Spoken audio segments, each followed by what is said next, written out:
This is 111 from 1918 from Epichistorytv. Let's put in this last series of this 111. 1918.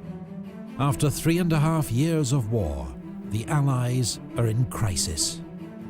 Russia has been rocked by revolution, and its new Bolshevik government has signed an armistice with the Central Powers. Thousands of German troops will be freed up to fight on the Western Front, where the carnage of trench warfare has already claimed more than 1 million lives. Millions. But Germany is also desperate. Britain's long naval blockade has led to shortages and social unrest at home. While America's entry into the war brings fresh manpower and vast resources to the Allied cause, Germany faces inevitable defeat unless it can win a quick victory on the Western Front. Oh, they are going to the Western Front. Geyser battle.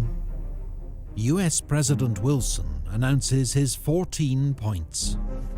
They outline his vision for a post-war world, including an end to secret treaties, a reduction in the size of armed forces, self-determination for the people of the Austro-Hungarian Empire, and an international organization to settle future disputes.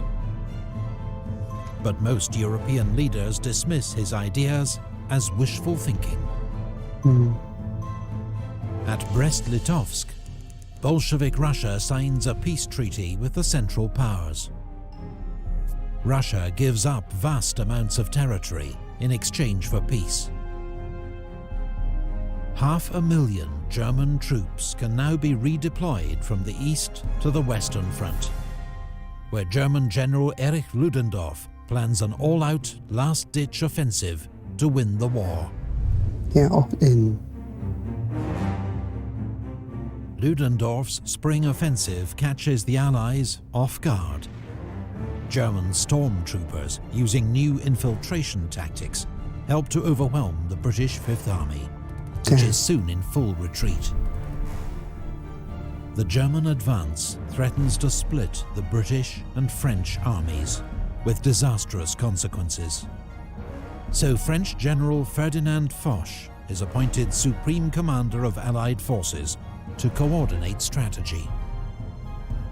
Outside Amiens, British and Australian troops improvise a defense and finally halt the German advance. The German offensive switches to the north, targeting the Channel ports.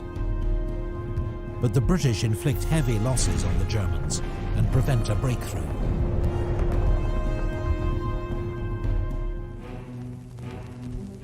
That dawn of air power. Here comes all the planes. Above the trenches, the First Air War continues to escalate. Each side now has more than 3,000 aircraft in service on the Western Front. But by 1918, the Allies have won air superiority, thanks to greater resources. On the 21st of April, Germany's most famous pilot, Manfred von Richthofen, the Red Baron, is shot down and killed near Amiens. With 80 victories, he's the war's highest-scoring ace. And is buried by the Allies with full military honours. Britain's new independent bombing force launches a daylight raid against Cologne. It marks the beginning of Britain's own strategic bombing campaign. On the ground, Ludendorff's offensive switches south, targeting the French. German troops advance 30 miles, but are halted at the River Marne, just as fresh American divisions enter the line. The US 1st Division is the first to see combat at the Battle of Cantigny. 3 days later, the US 2nd Division wins victory at the Battle of Belleau Wood. By now, there are nearly 1 million American soldiers in France, with 10,000 more arriving every day. The fourth phase of the German offensive leads to a 9-mile advance, but is finally halted by a French counterattack. In Italy, Austria-Hungary launches an attack at Asiago and the Piave River to support Ludendorff's offensive in France. But it's repulsed with heavy losses, and morale amongst the Austro-Hungarian army collapses.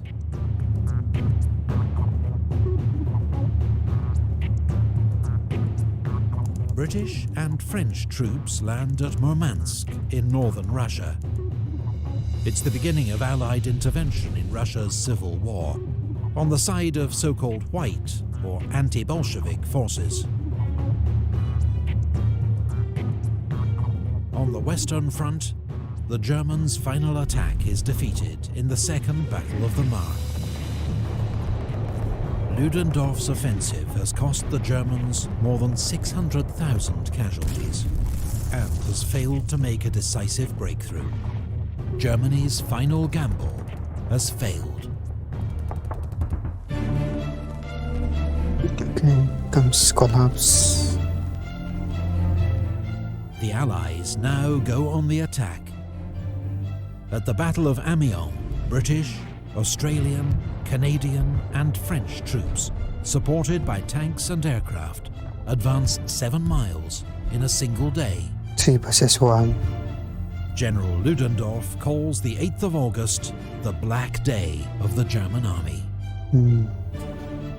German troops are exhausted, hungry and demoralized, and begin to surrender in their thousands. The Battle of Amiens begins the Allies' 100 Days offensive. Trench warfare is over. The Germans are in full retreat.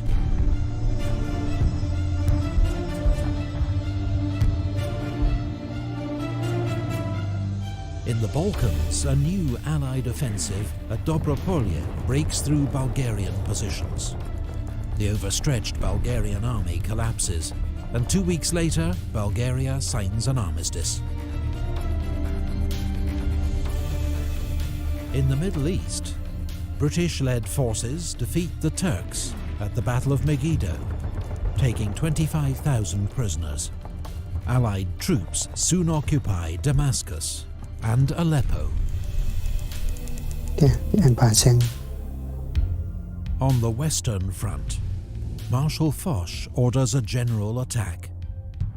British, French and American armies reach the Hindenburg Line, a line of reinforced German defences, and break through.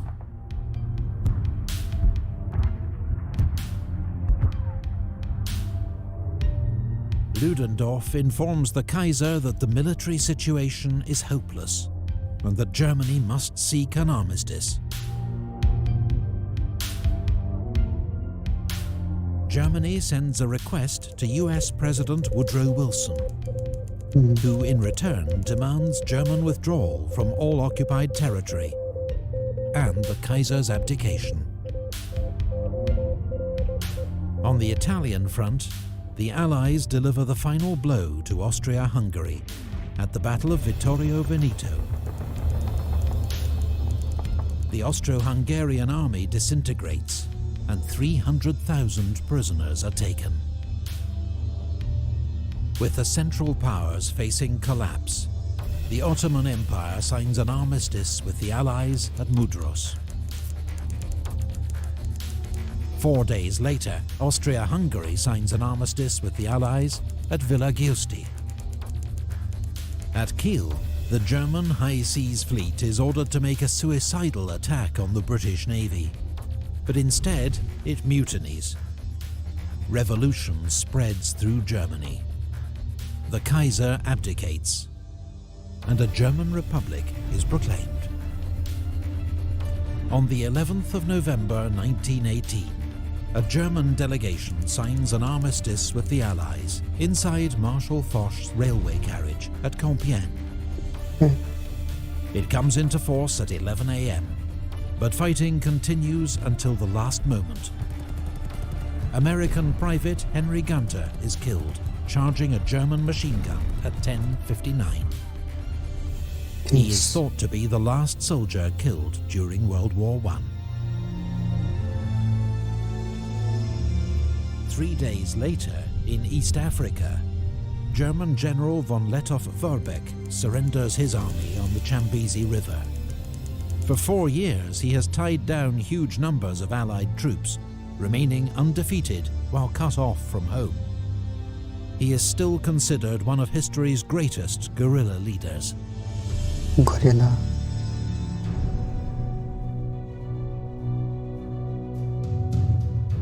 I missed this part of the years.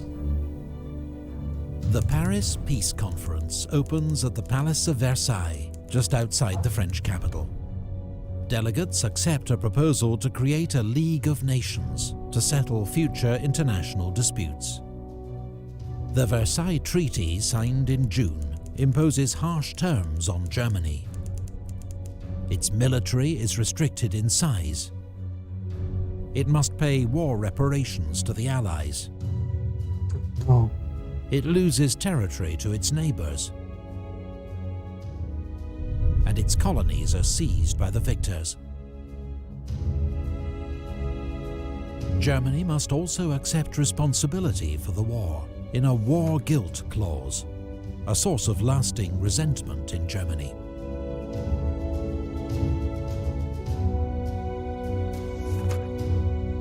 The boundaries of Europe are redrawn.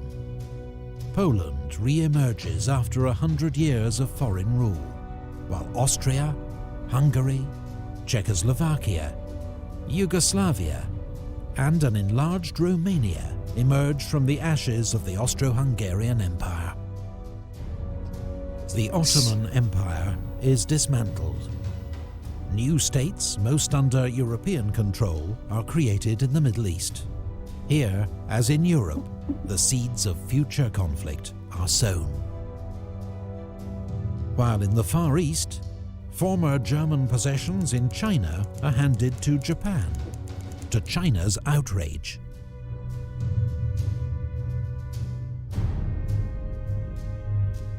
World War I claimed the lives of 9.5 million soldiers. Yeah. 1 in 8 of those who fought. 21 million more were wounded. 7 million civilians also lost their lives. 7 million. Huge areas of Europe were left devastated. Old empires vanished. New states were born. Lives across the world were transformed.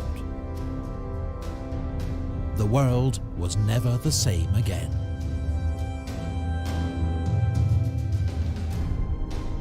That's how crazy. 7 million civilians died.